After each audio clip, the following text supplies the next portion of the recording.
行政院预算改动的报告今仔日送到立法院，在野党质疑拖到今仔日才送是调故意的，就是为着要来操作大罢免。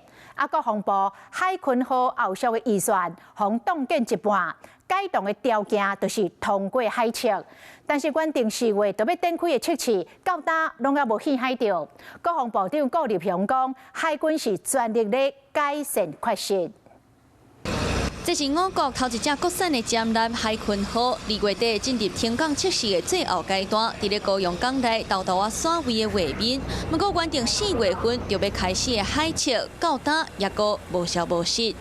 我也要求海军，就是确保这些缺失改善的项目都能够达到这个安全，这个进行海测的这个情况之下才会出航。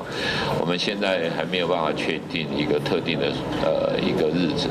出海是袂使着急，安全是上悬的指导原则。不过当初立院甲后续南的条件预算冻一半，改套的条件之一就是海测通过。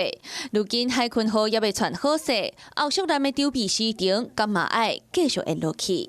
他们现在正在加班来进行做这些缺失改善的一些项目，当然是希望他们在4月底前能够进行。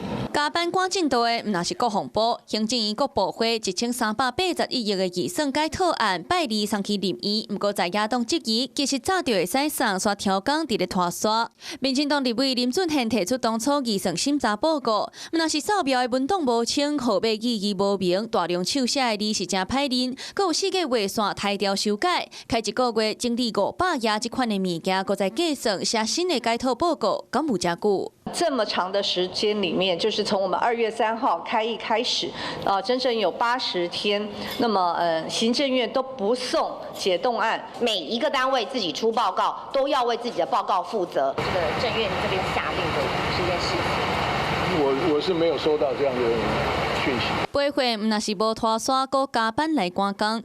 不过报告到底敢会当说服立院？调解伫国会预算战场2点空正式开始。 Hello， 我是蒋欣梅。想要抢先掌握最及时的新闻资讯吗？赶快订阅、按赞、开启小铃铛，锁定华视新闻 YouTube 频道。